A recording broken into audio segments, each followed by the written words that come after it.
Hello everyone, Michael Irwin here for your 5-minute leadership tips update. Now, what we're going to look at today is some interesting data from Leadership IQ. They've got some research on what happens to engagement.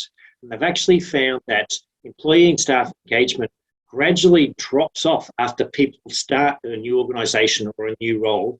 Specifically, it drops off quite dramatically in the first couple of years and then keeps going for another 5 years. So let's quickly have a look at a summary of that data. I'll show you the graph that they produced. So here you can see that we've got the green line, the percentage of highly engaged employees, and the number of years service. And it starts off being close to 40% at 37%, but it drops down in the first couple of years quite dramatically and then continues to go down. And the red line is the percentage of disengaged employees. You can see that's going up across the same time period. So very interesting information. Now, this is something that I was fascinated and interested to read about because I've been seeing this anecdotally for quite a number of years, seeing these instances where people start a new job and they're very keen. They want to be at their best. They want to contribute. They want to feel like what they're doing is valued and worthwhile, so their motivation is high. But their engagement and motivation gradually drops off across time. So what is happening here? So let's look at a couple of key things from a leadership point of view. So firstly, what happens when people start in a new role or a new organisation is that they're motivated and they're keen and trying to do their best. And the organisation and the people who they're working for at that new organisation want to welcome them, and you hopefully get some good induction.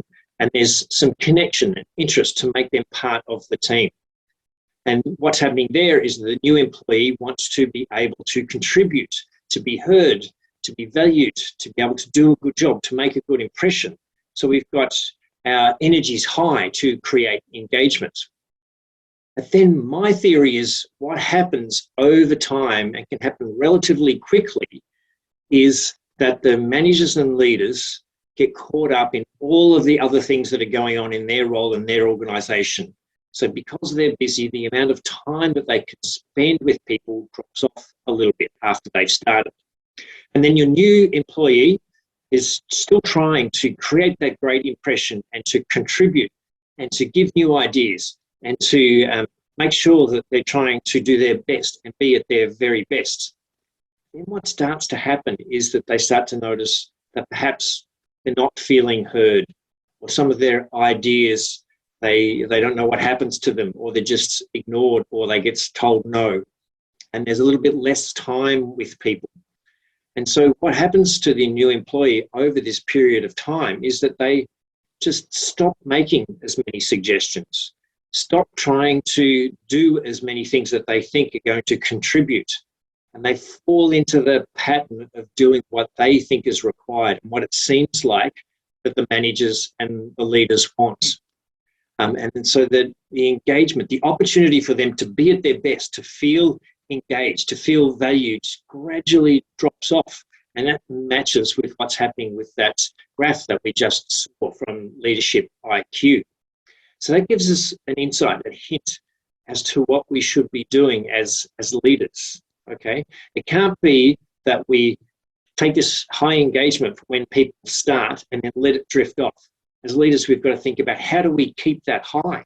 In fact, a challenge for us is how do we make sure that engagement stays as high or even goes higher because people feel like that they're valued, they're heard, that they're worthwhile, they're contributing to something that means something to them. And so engagement stays really high. And that's our opportunity and our job as leaders within our organisations. But it takes some effort and some time, and it takes some specific type of conversations and coaching discussions and some approaches around emotional intelligence with leadership and how you're connecting with your team members. Okay. Just having annual performance review meetings or even regular one-on-one catch-ups is not enough in itself. It's about what happens during those meetings and what happens in terms of the interpersonal connections and communications. And they're the subtleties that you need to be able to show that you're interested and you're caring and building trust with your team and showing vulnerability. And that's where you're likely to change what that research has just shown. And instead of the engagement going down, you can maintain or even increase employee engagement. So that's my 5 minutes for today. Hope you find that those leadership tips valuable and that research interesting. Good luck with everything in your leadership, and so look forward to the next episode soon.